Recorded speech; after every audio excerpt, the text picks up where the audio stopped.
Okay guys, welcome back to the channel.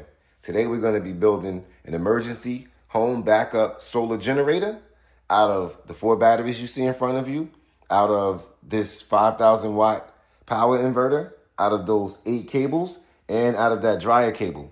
And we're going to use those and we're going to create a solar power station that can power our house.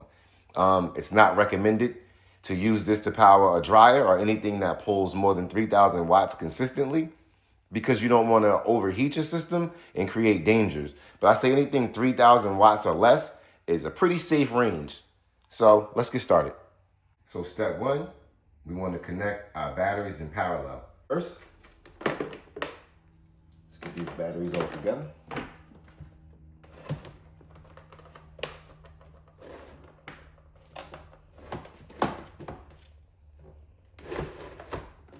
So now they're connected in parallel. They're not tightened down. And the reason I didn't tighten them down is because I still have to make other connections where they're concerned. These are a really thick gauge. As you can see, here's my finger and there's the wire. So we're dealing with some serious power. So the best thing to do is make sure that we got some serious cables to handle it.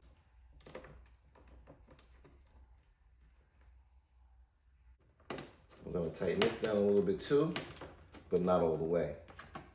And we're going to keep them really separated because at this point, each one of these batteries is 100 amps. So this is 400 amps running through here.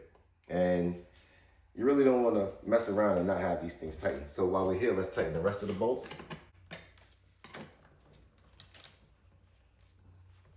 Okay, now we're going to get some wood blocks and set on top of the battery so that we don't have to set the inverter directly on top of the battery where the terminals are and cause a spark, a fire, or a short, like that.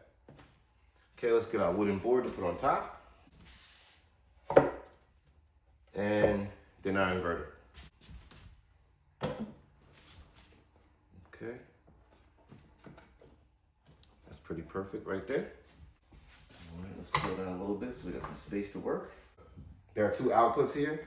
There's a 240 output and there's a 120 output. We're going to be using the 240 output, but we need 240, so we're going for that. Okay, let's get that in there, screw that in tight.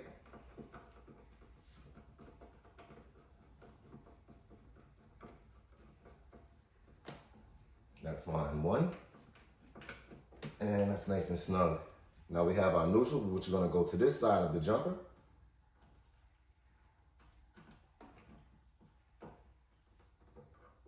Tighten that in nice and snug. These are pretty old, but I think they work great. Although they have new inverters that really charge up stuff and charge up your batteries while it's going, these also do that, but you have to plug them into a wall in order to make that work. But these were the very first or early 240 volt inverters that you could use along with batteries. And I like them. And you know what they say, if it ain't broke, don't fix it. So why buy a new one if I have an old one that works perfectly good? I'll also put a link in the description where you'll be able to go and buy your own power jack power inverter if you want one. Also, you could just Google it or check it out on eBay, or even Temu, I believe, has them. Okay, now we're going to connect our cables from the battery to the inverter. We'll probably get a little bit of a spark as we first connect them. And from there, the whole project will be pretty much live. Okay, we're going to start with our negative. Okay. Okay. Nice and snug. And so our battery, let's get that nice and snug too. Okay, perfect. Positive. There's a spark. And she is live.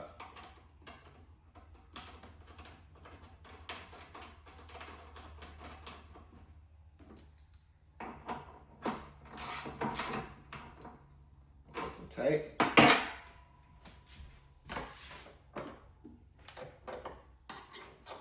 And also nice and tight. So we're connected live. What we're going to do now is shut off the main power for the house, because you cannot have on your main power while you're plugging this into your dryer to power your house. They will completely blow everything up, and you don't want to do that. All right, so let's go turn the power off. Okay, so we are now at our main power switch, and we're gonna shut that off. That kills all the power coming into the house. Now let's go back and plug our inverter into our dryer socket and see what we got. Okay, so we're back, and this is our setup. And what we're gonna do now is we're gonna unplug the dryer because we're gonna be plugging our power inverter into this socket now.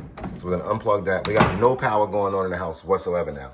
So the most important step in this entire process is to make sure you turn off the main power coming into the house. Okay. And even when there's a storm and it goes out, it is still your job to turn off the main power, because when the storm ends and the power is returned, you're gonna blow up your system and possibly hurt one of the men on the line who might be working on the system. So we're gonna plug this in now. Let's turn on some light switches. Let's turn this one on. Let's get those puppies up there on too. Let's turn those on. And that way we'll know that we have power when we power on the system. And we're gonna hit our on switch and see what happens.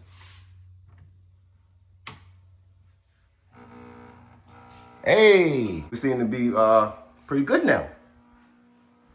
Yeah. Androids, I'm an Apple guy. All right, so that's working great. Loving that. Let's go upstairs and see what else.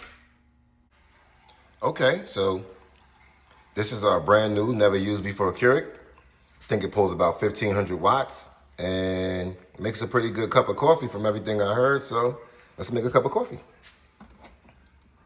Pour our water into the water container. I love new stuff. Okay, let's get a pot in here.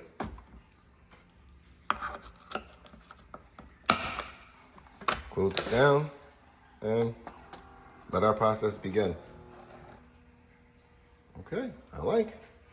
So far it's doing pretty good. We gotta put a cup there though, so when it does brew, it doesn't just brew onto the platform. Okay. Would you look at that? That's pretty fast too. Okay. The Keurig has brewed our coffee. Done. Now, I'm not being endorsed by International Delight. They should endorse me, but it's my favorite creamer anyway. Let's get that going on our coffee. What was brewed on batteries from the sun. And let's get back downstairs and connect the solar part of our generator so that it can keep generating power and the batteries won't go dead. Meet you downstairs. Yeah, and she is truly working. All right, the fans have not kicked on, so obviously I haven't used enough power to even enact the fans. So she's on, she's running smooth. And we're gonna now add the solar part so that we can charge it while it's running the house and we don't have to worry about the batteries dying. All right, let's get started with that.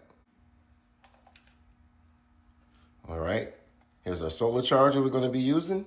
And these are gonna be the cables we use to connect to the battery to connect the solar charger to them. So this was red, had a little sun exposure, so it's not as red as it once was, but you can see the other one is black. So you know that one's red. Let's get started with that. Okay, I'm gonna attach our red one.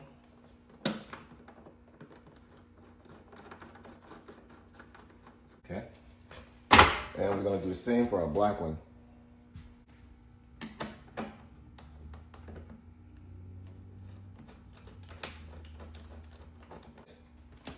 And let's connect our solar charger. A little picture here where it shows you out to battery and it shows you positive and negative, so we're gonna use that. And the other terminals are for the solar panels, which we'll use that for the solar panels we have outside. So we'll connect these. And then it'll power on and tell you how the batteries are doing, which right now is saying 12.9. But once we connect the solar panels, I'm sure it'll go up higher and be able to maintain at 12.9 while charging to go even higher and still powering the house at the same time. Okay, so our system's humming right along. Little joke. All right, so we're at 12.9 volts like we were before, but the difference is we're charging. So as you can see, that solar panel to the left of the solar charge controller, that shows energy going in to the battery from the solar charger. And as you can see, we're now flickering from 12.9 to 13 because it's charging. Even as it's powering the house, it's charging. And so I could run this as long as, again, I keep the wattage low enough forever, pretty much, you know. I'll say for at least a few years before something on here decides to give out. But these power jack inverters, again, are pretty old already, and they seem to last and last and last. I'm not here to do a review on it, but I'm just using it for what it is I'm using it for. And as you can see now, it's at 13 steady, and it's going to keep charging from 13 to 13.1 to 13.2, all the way up to 14.6, which is the charging rate for the lithium batteries that we're using. I don't know. Something about free coffee just tastes better. Bye, y'all.